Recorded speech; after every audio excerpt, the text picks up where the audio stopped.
So again, my name is Ryan Hodge. I'm the broker owner of the Realty firm here in London, Ontario, Canada.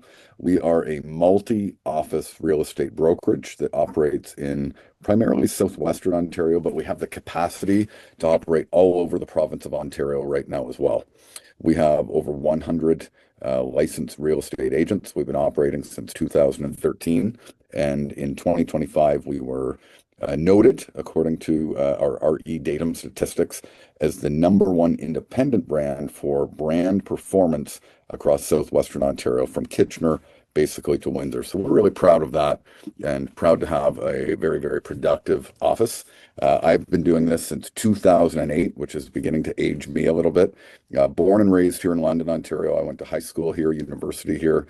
I started off after 10 years in corporate sales, thinking that, I had young kids and I was flying all over the country and driving all over the country. And I thought, maybe real estate is something that would be for me. I had worked in our family business for about 10 years, which was corporate sales, and was just kind of getting to a point where I wasn't meeting my potential inside of that work environment.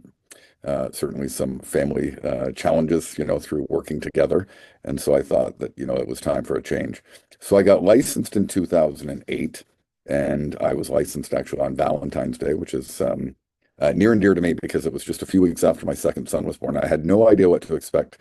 I did not know too much about, real estate or construction or, things like that. I had gone through the courses, which were a little bit different back then. How we went through the courses is different, but not so much.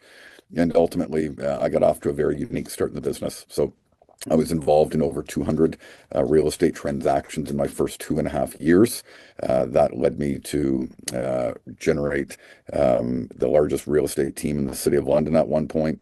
Went on to start a coaching company. I've consulted agents across North America, even into Europe, and have had lots of ups and downs through the entire journey that we call real estate. After about 5 years, I was working with a big brand, Remax, which I had a great relationship with a lot of the people at Remax. I was fortunate to have a great relationship with my broker, but I started to explore why maybe some of the value that I was seeing inside of the industry maybe wasn't being delivered at my office, or at least for what I was hoping to do with my career, especially in terms of the high fees that I was spending to be with a large brand. Most of the training and development that I did was either outside of market, even outside of the industry, which I continued to apply to my business. And I think that, when you look at a brokerage choice, and this isn't going to be all about brokerages, this is more about getting started in real estate, what it really looks like. But choosing a brokerage is a necessity, which I'll get to in a little bit. And so what I looked at was, where could I really thrive? Where could I, do my business, support others in doing business? And based on the fact that, the largest brand in the world at the time was charging, so much money, I really had to explore that option because real estate, depending on how you do your business, can be a very expensive business as well, depending on how you market. It doesn't need to be. So I will share more on that as well. It certainly doesn't need to be, but it can be. And so after about 5 years with the wonderful world of Remax, I decided to explore my options. I interviewed with just about every other brokerage in the city, all of the major brands. They had one large independent at the time. And I didn't really see the right fit. I thought, moving to another larger brand would be a very lateral move. I had great connectivity inside of the Remax brand, and I was doing lots of agent-to-agent referrals. Back then, you would go to very brand-centric conferences and do networking with, the people in your brand for the most part. And so through that process, what I found was that, I was generating a lot of, great opportunities and sending a lot of great opportunities through Remax agents. So why would I give it up? But years later, the conferences, the seminars, all the big training, which I attend and I actually facilitate, are really brand agnostic. So you can network with anybody from any brand in the world right now, and you can do it at a very high level, especially through the advances of technology. When I really started to explore what would make sense for me, again, choosing another big brand, very lateral move, didn't make sense. I looked at some of the smaller companies, some of the other independents that were inside of our market, didn't really hold the value that I was seeking for the production that I was doing. I was the #1 team with my past office for both units sold and gross commissions. And ultimately, I decided to launch a independent company. I thought that London, in particular, which is where we started and which our head office is, could use a different approach. So I started the Realty firm then, and we were open September of 2013. Very quickly, we had about 30 agents that came on in the first few months of being in business from all different brands. They were looking for different options, different things to explore. Some of them were brand new, some of them were seasoned veterans. And we've had a tremendous story since, ups, downs, challenges like any, startup company has. But we've had a very, very highly productive office of good people doing great things, really building their quality of life inside of it through what I consider the greatest vehicle on the planet to live your life's purpose, which is the wonderful world of real estate. I don't know too many other careers, if any, that offer unlimited income earning potential with such a low barrier of entry and ultimately not that much of a cost compared to, a four-year university degree or an MBA or things like that. And so when we started looking at, options and the way that we wanted to, continue our business, it just became a very mission-based company in terms of helping people, go from zero to wherever they want to go. I can tell you that the number one answer that most people have about what does it look like for them is how they can generate six figures in the business. Our average, for example, across over 100 agents 2.5 or 3 years ago was 160,000. So that should lend well to, this business can be anything for anyone. And I truly believe that. I believe that you can do so many different things in so many different ways inside of this business, whether you are at the twilight of another career or you're just getting started. And so that's a little bit about myself. Fast forward, we are going into a almost 15 years in business as an independent brokerage. Again, we've got 110 agents. We've got a physical space in London, physical space in Woodstock, Ontario. We are in other small markets as well.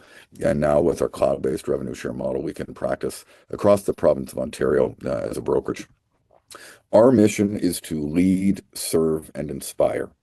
So leading others through different forms of leadership. My spouse, Sandra, and myself have very different forms of leadership. I'm more of mindset, thought leadership, where she is very family leadership style based. Our mission is to wake up each and every day and help people. And so finding broker owners, it doesn't need to be us. Our personalities may not be the right fit for you, but finding broker owners that, have a style of leadership that matches your personality is certainly very, very important. And how to stay inspired. And it's a question that I get asked all the time. How do I do it and do what I do? But I believe it's in getting in close proximity to other people. We have an agent that was originally with our company. I had coffee with him yesterday.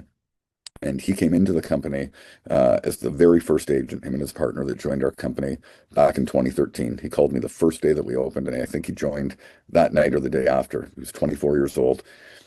Since then, he went on to become a 100 plus transaction agent, but he also built a real estate portfolio to the tune of multiple eight figures in real estate assets that he's acquired over the last 12, 13 years.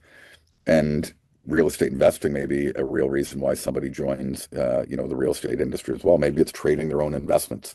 It can be anything, but getting in close proximity to people that have done whatever it is that you desire, whether it's investing, whether it's sales, whether it's marketing, whether it's building a team or building a company, proximity is the power. And so part of our mission is really to inspire people, but also to work with inspiring people as well.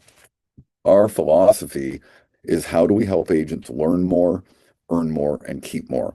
And so if you have never checked us out before, or myself in particular, what you'll find is that we are relatively unmatched across the nation in terms of training and development, and we thrive on that. There are broker owners that have more information or have been around a lot longer than me, but there is no other broker owner that is coached at the level that I have, individual agents, team leaders, other broker owners across the industry, multi-country, coaching company, and also, facilitating consistent training and development that's relevant to our markets.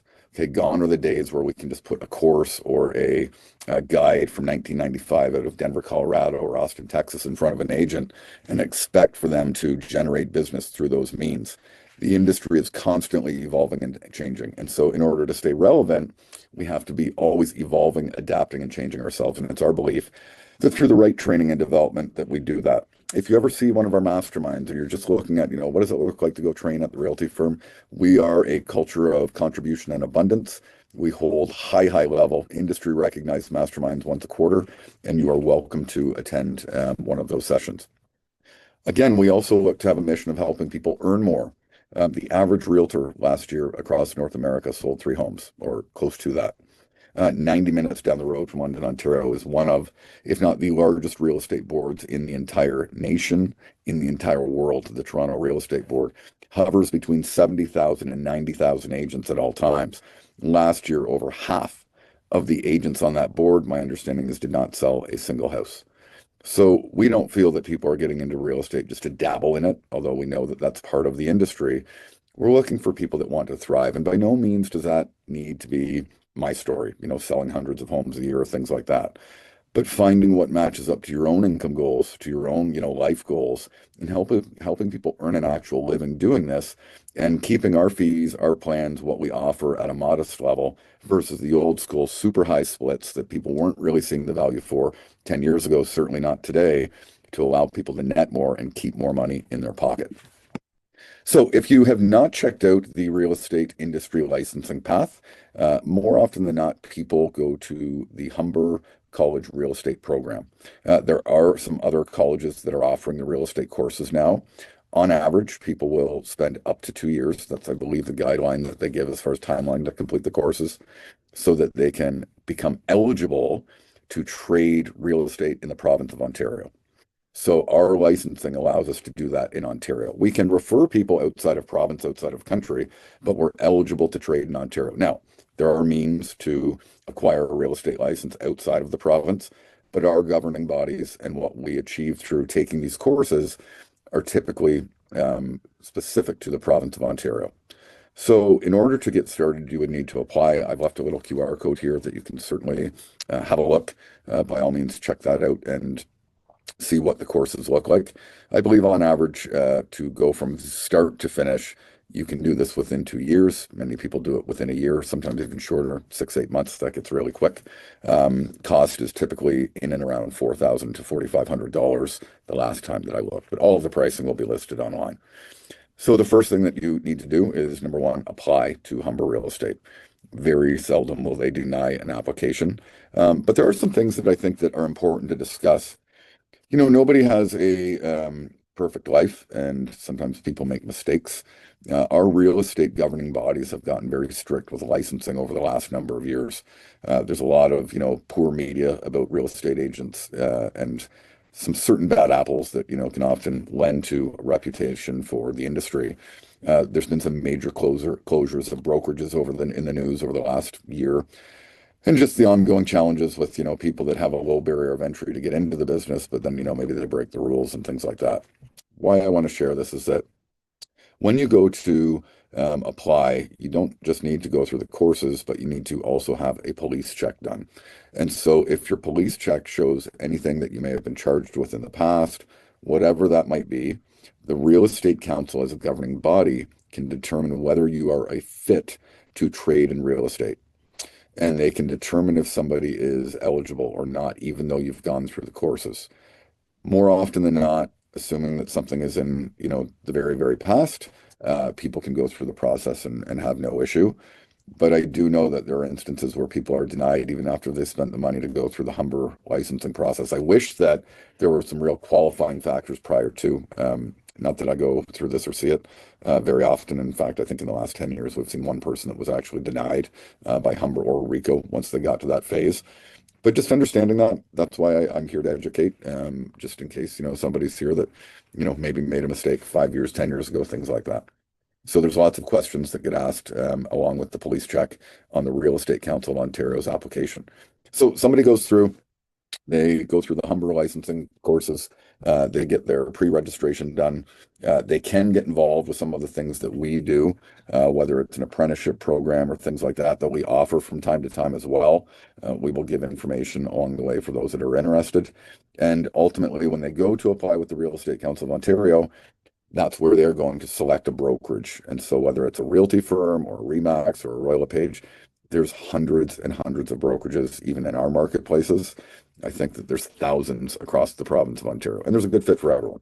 But it's important to be discerning. And that's why I think that, coming to things like this, checking out brokerages along the way in terms of, where things stand are really, really good practices for anybody that is considering a career in real estate. So again, who governs us? Number one, the Real Estate Council of Ontario. Consider them the regulator. They are the people that you want to stay on the good side of at all times. It's the Real Estate Council of Ontario, and they are very much about consumer protection. So we want to follow their rules, and we must, based on the acts that they administer, which is the Trust in Real Estate and Services Act. The Ontario Real Estate Association, which is a membership that we must hold as well, is our advocate. So the Ontario Real Estate Association is for our membership to provide leadership, standard forms, best practices, things like that that support the agents. And then the voice of Canadian real estate is the Canadian Real Estate Association, which we have to hold membership for as well. So there's different membership fees that come up along the way as we get licensed and that we must hold membership in as we get started. So there's some different governing bodies. You can find loads of information about these online as you get started in the Humber courses. They certainly educate you on what these governing bodies do every step of the way as well. So why does it matter in terms of your brokerage being your business partner? We believe it is absolutely crucial to success. Like I said at the beginning, proximity is power. Proximity to the right people, proximity to the right environment, finding a place that feels good because you're literally partnering up with a company in what can be a very, very lonely business. So it's important to understand, that this choice is important. Training and development and being coached up into success to me is the number one catalyst that an agent can have in terms of getting a good, healthy start in the business. Finding a collaborative culture, not a culture of secret agents where people are holding their sales secrets closely or, not sharing and contributing to one another. That is not the proximity to a company that anybody wants. Accessible leadership. A lot of people have great amounts of nervousness about getting started in the business and really looking at, what happens once they're out of school and they're finally licensed and they are, out in the field in this major financial transaction. Somebody wants to put an offer or, do a listing. And I can tell you that the most important thing is that you have a broker owner that will pick up the phone. Because no matter how well educated you are in these courses, no matter what, this is a business where we're always learning.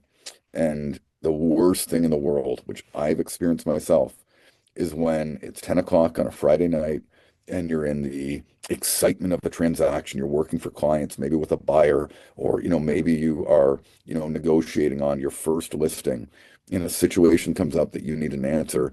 It's important that you have support because this is the most crucial time that a broker owner or a broker of record, the broker of record is the one that really manages compliance in a company. That's my spouse, picks up one of these. They pick up the phone and they answer the phone for you because you need help. So the number one complaint that we get and that we've had over the years from agents coming from so many different brands is that their broker does not pick up the phone when they need them the most. So accessibility and proximity and practicality are very crucial. Also, learning what's proven. When I got started in the business, I coached with just about every coach and trainer in real estate in the industry. All of them had remarkable track records, programs, things that would support me in growing my business. But along the way, social media went bananas.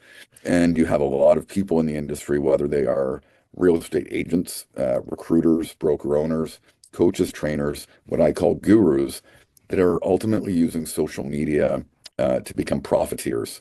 They're creating a sense of urgency or what they believe is a sense of value that hooks good professionals into spending their hard-earned money or the money that they really don't have when they get started in the business because an agent thinks it's necessary.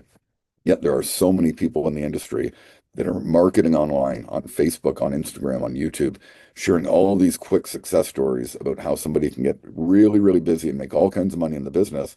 And a lot of these people have never sold a house. And I think it's a real problem in the industry. I'm very vocal about that in much of my training. And so what you want to find are the things that are proven, tested, and predictable for your marketplace. One of our core values is market tested and market proven. So we can show that our strategies, the things that we teach, are the things that not only do we teach them, but we also do these ourselves.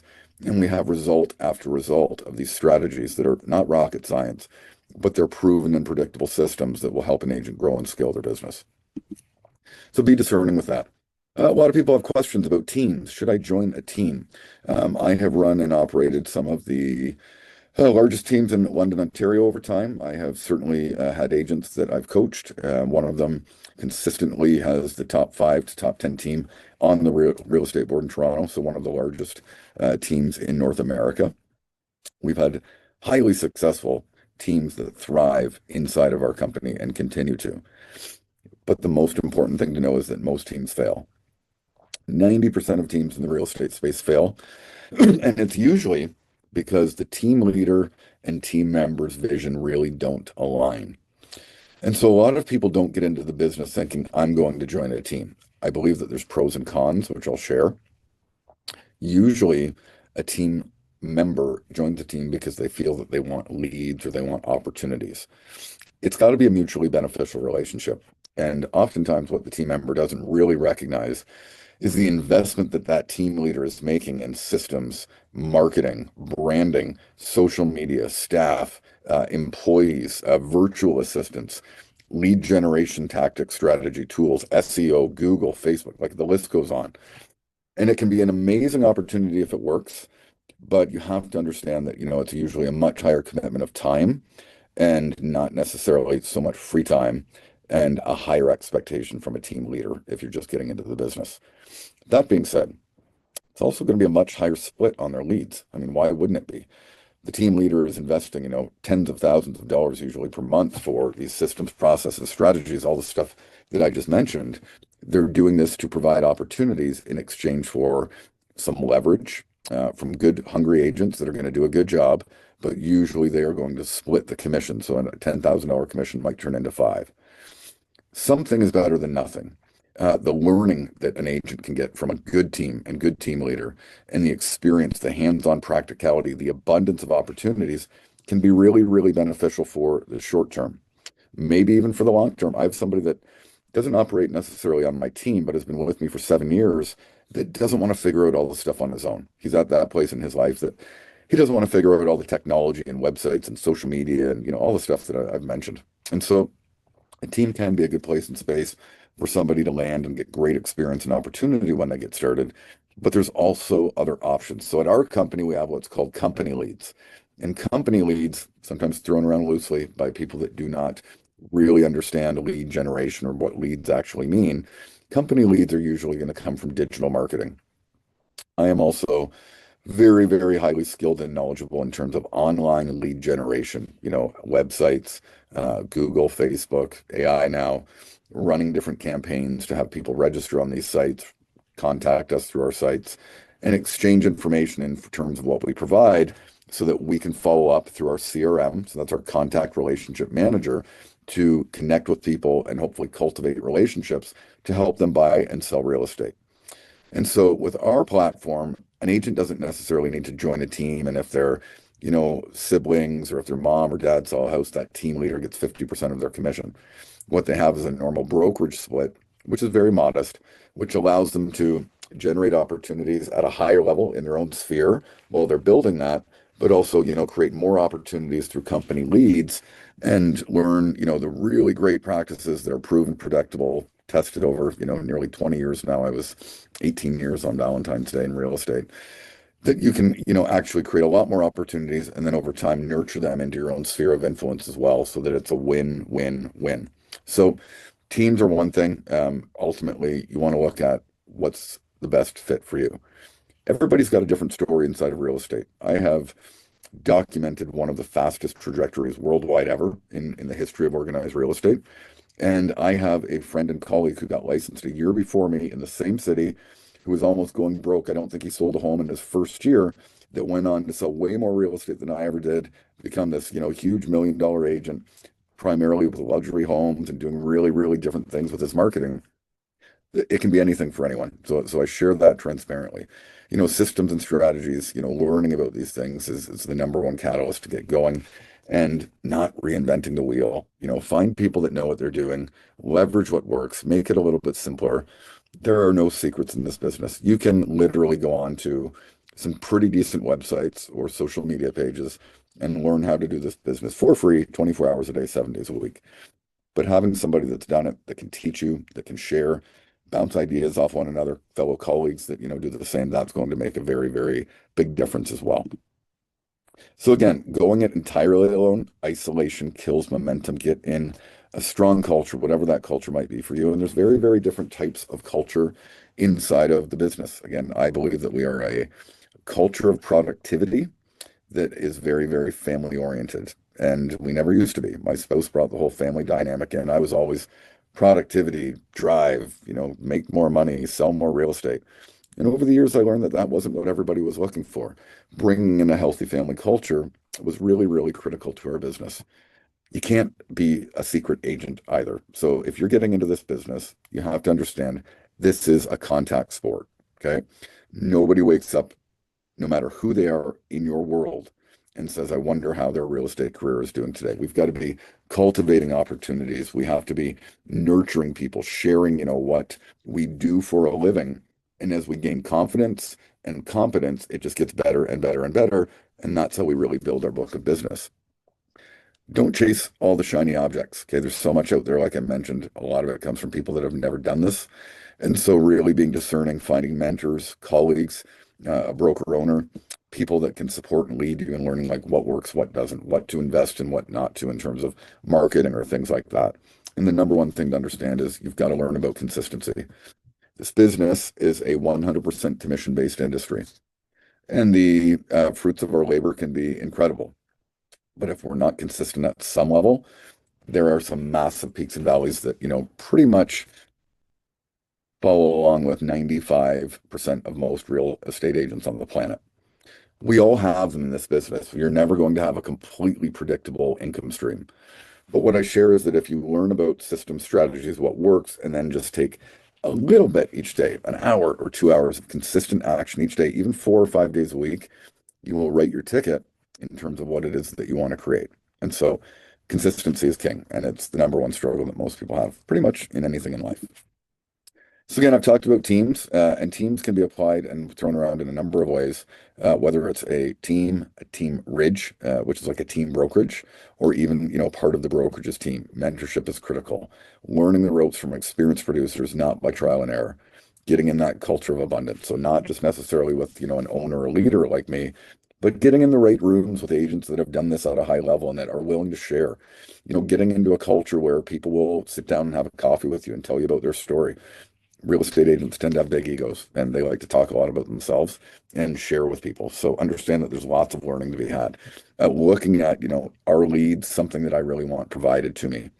Most brokerages will not provide leads. Just for reference, a healthy amount of leads per month on like a proper plan is about 30 leads per month.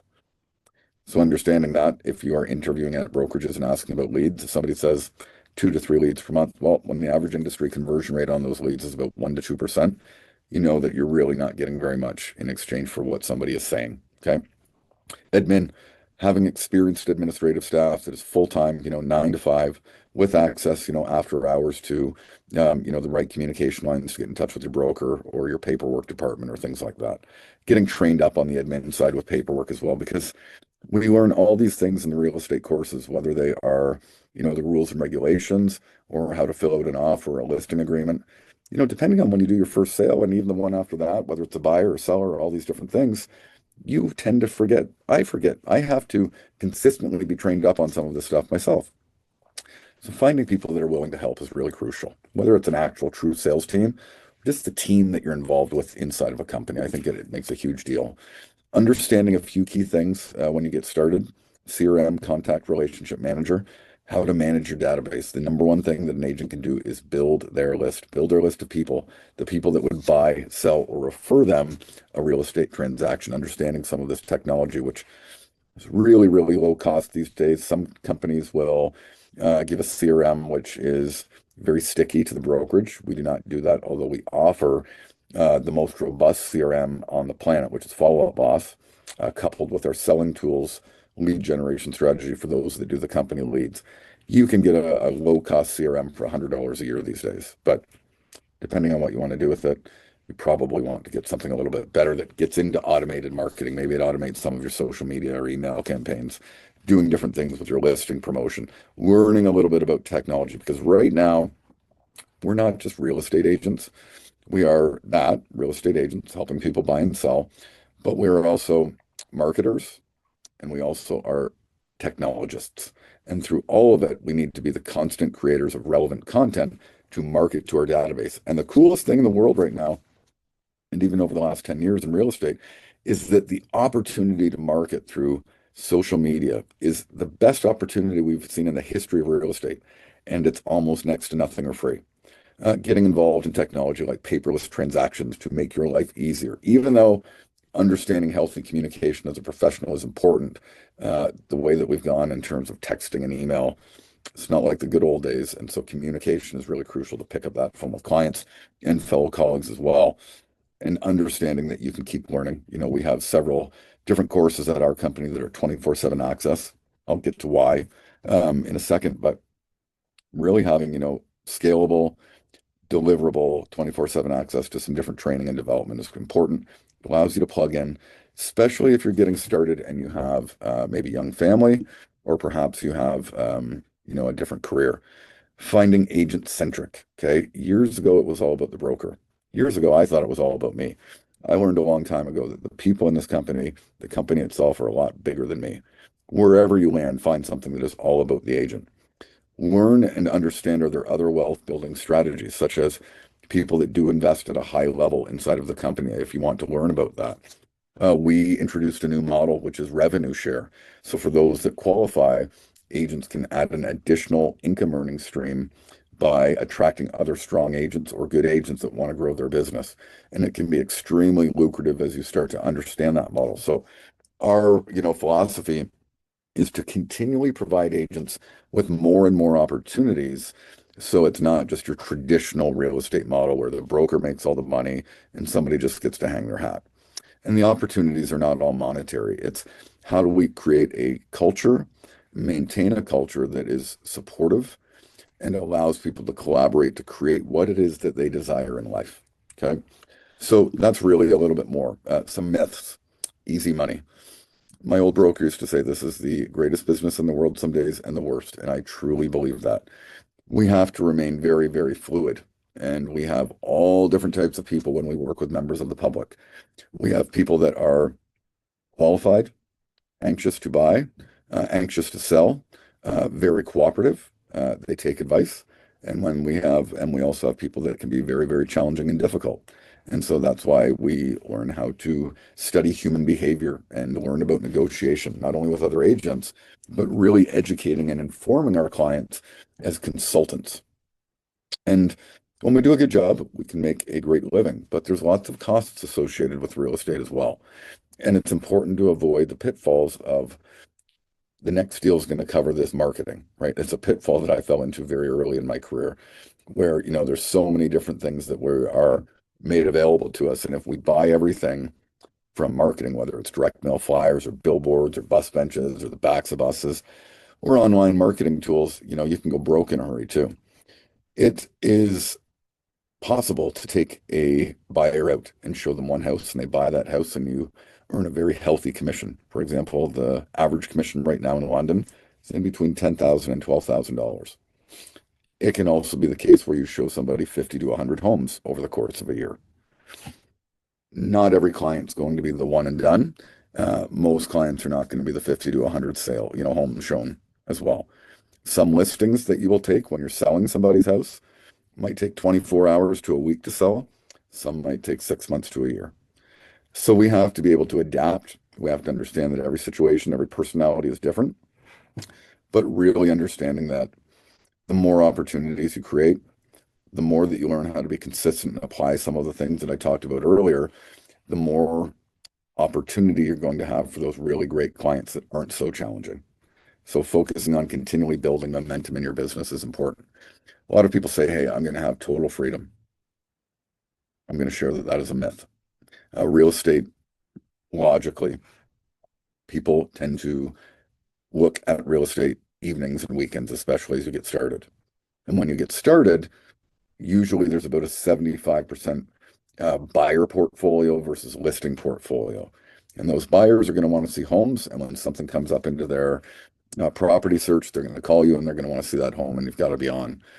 And so it's not that you can't structure your business. It's not that you can't teach clients the way that you do business, but there are times that you need to remain fluid. And depending on how high level you do this thing, there are going to be times where that needs to be a priority because it is a word of mouth business.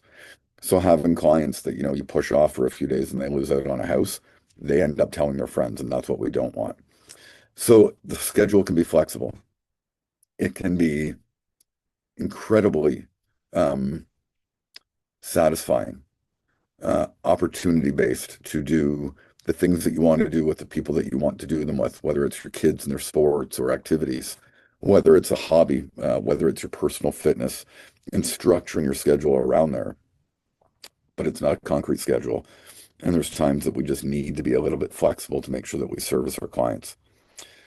The myth about just showing houses that you're going to open the door and just look at nice homes, you're going to see them all, from the worst of the worst of the worst in terms of how people live to some of the most luxury homes in your marketplace. And you need to be competent in terms of learning, not about every detail of construction. If you don't have that background, you can find those answers. You can lean on people that have more of those answers. But learning the ins and outs of the sales process as you show homes is very important. The reality as well, it takes a good amount of time on average to build a business. A lot of agents don't do their first sale for the first 3 to 6 months. We like to accelerate that. We think that agents can do it a lot sooner, but it's the reality. So having some reserves or having that in mind that, the activity that you do when you first start, usually you see the results about 90 days later. So the more disciplined you get at the beginning to generate opportunities, to learn how to generate clients is absolutely critical. The wait and see agent is usually the most disappointed agent. The agent that thinks that they're just going to sell, a home a month by just kind of saying to people that they're in real estate and waiting or posting a few things on social media, often disappointed and often exited. They say that 2/3 of the people that you go into the real estate courses with will no longer be in the business 2 years later once they get their license. So it's a tough business. But if you commit yourself, align yourself with the right people, do the right things, and keep trying to improve, it can be an amazing business for anybody, I believe. And you have to become the expert in your marketplace. Not better than somebody, but different. Become an expert at marketing yourself, different forms of business cultivation, different niches, different parts of the community. There's so many things that you can become an expert about in terms of giving advice, albeit we can't call ourselves an expert. That's one of our rules. But you can become very, very competent in certain areas that your consumer, your client base will feel that you are, an expert, and they will often do business with you and then continue to refer business with you. So people ask, what is a real day in the life of a real estate agent? Oftentimes people begin their day starting like somebody normally does, 9 a.m. So lead generation. Maybe they're picking up the phone and doing old school prospecting. Maybe they're calling online leads or their sphere of influence, things like that. Usually getting started 8:30, 9 a.m. is important because you're often going to catch people when they're at home or that they may pick up the phone before their day gets busier. Now, I train all over Canada and the US about prospecting, lead generation, things like that. And there's many different times of the day that you can make that work. So don't let that 9 a.m. throw you off, especially if you're getting started and you're going to have some other kind of income for the time being. The day unfolds differently every way, though. And so making the best use of your time, even if it's over the lunch hour for administration and prep work, things like that, follow-ups, proactive and reactive are very different in this business. Proactive is making contact. Reactive is staying organized and doing the things that, show that we're professional when we meet with people, whether it's, printing out listings or printing out, paperwork, things like that. Showings, obviously it's nice in the afternoon, but oftentimes it is in the evening and it is oftentimes on a weekend. I like to structure daytime through the week showings during the day, especially through the winter months. And so that's why I say 3 o'clock can often be a good time because you want to see the homes, if possible, before dark. If you're seeing, 6, 8, 10 properties when you're out, getting started a little bit earlier in the day and explaining that to your clients is often sufficient, where if they're really serious about buying real estate, they are going to understand that and usually take some time as a priority, even if they have to get off work a little bit early. Usually evenings are when we do our agreements. So that's oftentimes when offers happen. You can take this schedule and you can say that looks like it might be okay. What I share is that it could flip from one day to the next. What we look at is how do we create non-negotiable activities so that, if our schedule flips, a buyer pops up and they want to see a house, or somebody calls and they need us to come and list that house today, or you're into an offer situation, Your schedule has to remain fluid. So non-negotiables to me are, what are the things that I need to do for my life? Whether it's my wellness, whether it's for my family. I've got three boys, always have, never missed any other sports, and they played high-level hockey, high school sports. I coach at a local high school, football, 9 years now, I believe, and ultimately I have been, sorry, 6 years for football in the same school.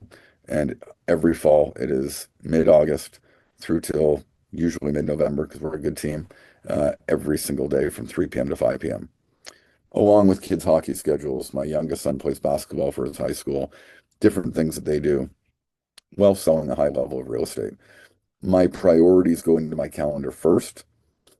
Has it been perfect? No. But for the most part, I have never missed my kids' stuff, which is the number one for me. Certainly commit to things that are, self-serving for my own life. My martial arts is very important to me. Doing different things, for you. But around those times, those priorities, my schedule is very fluid, especially when you have over 100 agents that can call you out of the blue because they need support. You've got to remain fluid in this business. If you think it's going to be one way all day, all week, I would really reconsider this industry or give it some real thought as far as, do you think that you can handle that? Because the best of the best stay fluid. So that's a little bit more on scheduling. The transition, you don't have to just quit your job and jump right in right away. I love it when people do, and I love when I help people thrive when they do it and they go all in. But you can use your 9 to 5 to fund your business startup costs. There's a lot of costs getting started in the business. You might as well leverage it a little bit. You can commit to evenings and weekends if you work a 9 to 5 to dedicate to real estate. And you can do that for business cultivation. And the probability is that your clients are going to want to get out during those times too. You can leverage your current network as your first database. Sorry, there's a typo there. Your first database are the people that you know in your circle. We train on how to cultivate those people, transition them from just friends to, raving fans of you in your real estate business. And then you can establish a jump date, the time where you're going to say, this is when I'm going to go in full time and maybe leave my other career, alone. We have people that operate other businesses in our company. We have people that have been in shift work as firefighters, as paramedics, things like that. We have people that have had other careers in terms of, accompanying real estate with it. But what I share is that no matter what stage, whether they're brand new and they just need that money, or they like, what they do as far as their other career, the number one thing is that we have to be able to service our clients. So if you're going to have other employment as you get started, you just need to recognize that if somebody is trying to reach you about real estate, you have to be available. So I know that that can be a little bit dicey with perhaps a current career that you're in and employer, but that is really my highest recommendation. It's okay to have an income as you get started. The less work that you have and that you can commit to real estate, the easier it's going to go and faster. But we understand reality that, cost of living in this country is extremely high. Bills, you have to pay the bills. But what we look at is, where can you get started the right way? Use some of the money that you're making to catapult you into the business, but making sure that you are available for clients because if you're not, that word does travel, especially as you're getting started. You don't want the word of mouth that you're, a part-time agent that's not available spreading through your network of people as you get started. So availability and proximity to being able to pick up the phone is very, very important. Support before you start. We often periodically will offer scholarships for some of the courses, along with apprenticeships, depending on time of year. What we've got going on where agents can come in, they can train, they can get an experience of us before they get actually licensed and get started. Everybody's different in terms of what path that they want to take, but there are options before you get started if finance is a real challenge. You can certainly reach out to me in terms of learning about some of the things that we offer as we go. So what's next? Your roadmap just keeps continuing. If this is of interest to you, real estate as a career, or some of the things that I've said, perhaps you have watched other real estate, videos before. Perhaps you are currently, with another company. If you see this recording, hit the QR code. Our next masterclass on how to earn your first 100,000 in real estate will be next up, which you'll be able to get access to. And that is an opportunity for you to learn all about our models and what we do to support agents in having this high level of productivity, from our core values to our core process, explaining how our models work, explaining how predictable business cultivation, the different forms of actual training that we offer, allow our agents to accelerate and us to have such a highly regarded training and development community. So feel free to scan that QR code and jump into our next webinar. I think that it could be very beneficial in terms of learning about us and really learning about what our core process and core values are to help people, again, learn more, earn more, and keep more. And so I am going to stop the screen share here and just open up for any Q&A.